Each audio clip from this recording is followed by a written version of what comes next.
ఇప్పుడు మనకి పిక్చర్లో చూపిస్తున్నట్టు కార్ని ఒకరు ముందు నుంచి ఇంకొకరు వెనక నుంచి తోస్తున్నారు, కానీ కార్ కదలలేదు. అప్పుడు దాని వెక్టార్ 0.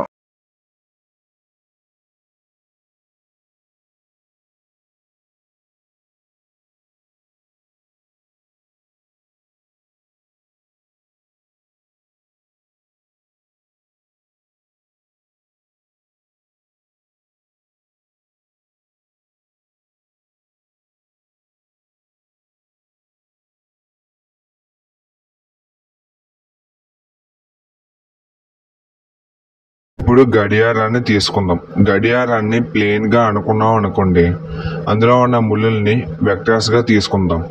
ఏ, బి, సి అనే 3 వెక్టర్స్ కూడా ఆ ప్లేన్ లోనే ఉన్నట్టు కదా, దాన్నే కోప్లానర్ వెక్టర్ అంటాం.